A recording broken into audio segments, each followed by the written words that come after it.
नमस्कार। कल मैंने शोर दोराट और गंगोली के बारे में जो बातें हैं तो कुछ बताई थी, जिसको अन्यथा ना लेकर आप उसको जानकारी के तौर पर लीजिएगा। आज मैं जो आपको बताने वाली हूँ वो अल्मोड़े के बारे में।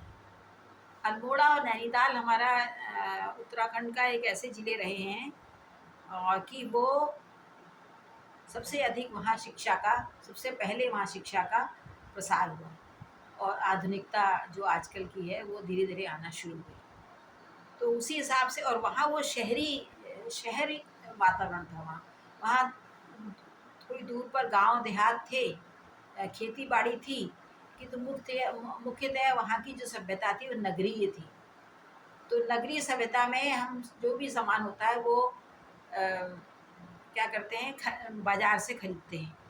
तो उसी प्रकार से जब हम कोई बाजार से खरीद के कोई सामान अपनाते हैं, उसको प्रयोग करते हैं, तो उसके प्रति धन का एक प्रश्न चिन्ह सामने आता है कि इसमें हमारा अधिक पैसा न लगे। तो वो एक जो प्रवृत्ति होती है वो कहीं न कहीं थोड़ी सी कृपणता को भी जन्म देती है और वैसे भी हो सकती है, पर उसको थोड़ा संभावना अधिक रहती है।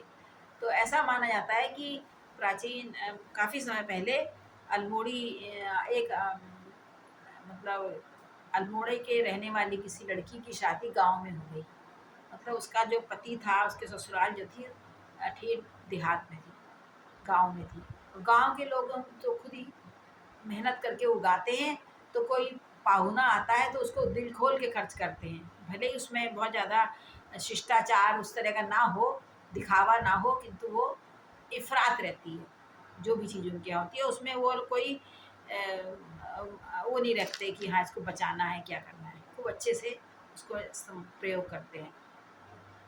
तो ये प्रवृत्ति प्राचीन समय में देहातों में अधिक थी, गाँव में अधिक थी और जिनका शहरीकरण धीरे-धीरे हो रहा था, जो खरीद के सामान लेते थे, उनमें नहीं थी। तो वो जो दामाद थे जो गाँव से आते थे, वो अपने ससुराल आए। सबने कहा अब तू ससुराल जा रहा है, वहाँ तो आवभगत होगी। तो उनको खाना दिया गया और वो दामाद जो था एक बड़ी-सी परात में, बड़े से थाली में खूब सारा भात, खूब सारी दाल और ऐसे खाने का आदि था। खूब सारी मोटी-मोटी, बड़ी-बड़ी रोटियाँ, खूब अधिक मात्रा में श्रम भी वो लोग करते थे और यहाँ शहर के लोग उतना श्रम करने का उनको सौभाग्य नहीं मिला था। तो वो जब रसोई में खाना खाने जाते हैं, पहले रसोई में ही खाना खाते हैं, डाइनिंग टेबल और डाइनिंग रूम का कोई प्रचलन नहीं था। तो वो एक थाली में खूब फैला-फैला के चावल और कटोरी में दाल, दही और एक जगह सब्जी, चटनी थे बहुत नाना प्रकार के, पर उनकी मात्रा इतनी कम थी कि जो इतने बड़े कटोरे में ब्याल बोलते हैं, जो खाना खाओ उसको इतने बड़े कटोरे में आप दे दोगे और जो इतनी बड़ी-बड़ी रोटियाँ मोटी-मोटी खाएगा, उसको पतले-पतले घी भले ही घी लगे हों, फुलके आप देंगे तो उसका क्या पेट भरेगा। तो वो क्या कहते हैं, उन्होंने उनकी सास ने उनको एक थाली में बड़ी-सी थाली में चावल, दाल हर कटोरी में थोड़ा सा दही और वो तो इतने बड़े कटोरे में और इतनी इतनी सारी तो चटनी खा जाते हैं पहाड़ के लोग। चटनी मतलब अधिक मात्रा में पीस के वो अपने बगीचे से निकाला और सामान खाया। तो उसको बड़ा कम लगा, उसने कैसे होगा। तो पर उसको क्योंकि ससुराल में पहली बार आज संकोच भी हुआ। तो उसके बाद उन्होंने कहा, जब दूसरी बार माँगने का हुआ कि उन्होंने कहा और चाय है? तो मैंने कहा लियो ये और लियो। थोड़ा-सा इतना सा चावल डाल दिया, एक पतली-सी फुल्का डाल दिया, तो उसको समझ में नहीं आया ये खाना देने में ऐसा क्यों कर रहे हैं?